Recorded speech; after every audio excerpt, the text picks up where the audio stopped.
সান্তার পৌর শহরের yacht colony গোপোতা এলাকায় রেলওয়ে থেকে লিজ নেওয়া 3টি পুকুর থেকে প্রায় 3 মণ নিষিদ্ধ পিরানহা মাছ জব্দ করেছে ভ্রাম্যমাণ আদালত। এ ঘটনায় 2 মাছ চাষিকে মোট 45,000 টাকা জরিমানাও করা হয়েছে। গতকাল শুক্রবার বিকালে উপজেলা নির্বাহী কর্মকর্তা ও নির্বাহী ম্যাজিস্ট্রেট মাসুমা বেগম ভ্রাম্যমাণ আদালত পরিচালনা করে এ জরিমানা করেন।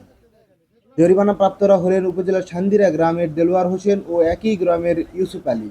রেলওয়ে থেকে পুকুর লিজ নিয়ে দেলোয়ার ও ইউসুফ মাছ চাষ করে আসছিলেন। তারা 3টি পুকুরে গোপনে নিষিদ্ধ পিরানহা মাছ চাষ করছিলেন।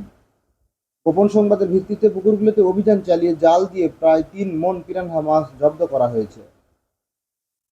ভ্রাম্যমাণ আদালতে দেলোয়ার হোসেনকে 30,000 টাকা এবং ইউসুফ আলীকে 15,000 টাকা জরিমানা করা হয়েছে। পরে জব্দ করা মাছ স্থানীয় মাদ্রাসা ও এতিমখানায় দেওয়া হয়।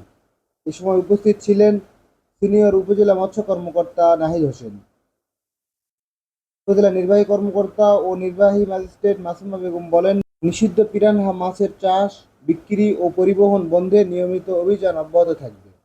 প্রশাসনের পক্ষ থেকে মাছ চাষি ও ব্যবসায়ীদের এ ধরনের মাছ চাষ থেকে বিরত থাকার আহ্বান জানানো হয়েছে। শুনেন, এটা কিন্তু জাস্ট এই যে প্রথমবার ধরার জন্য 30,000 5 লাখ করা হবে এখানে যদি নামেন, তখন পিয়ারা আমাকে তুলে দেওয়ার ব্যবস্থা করবেন। এটা হয় ওটা শুকায় ধরে দেবেন, আর না হলে হচ্ছে যে আপনি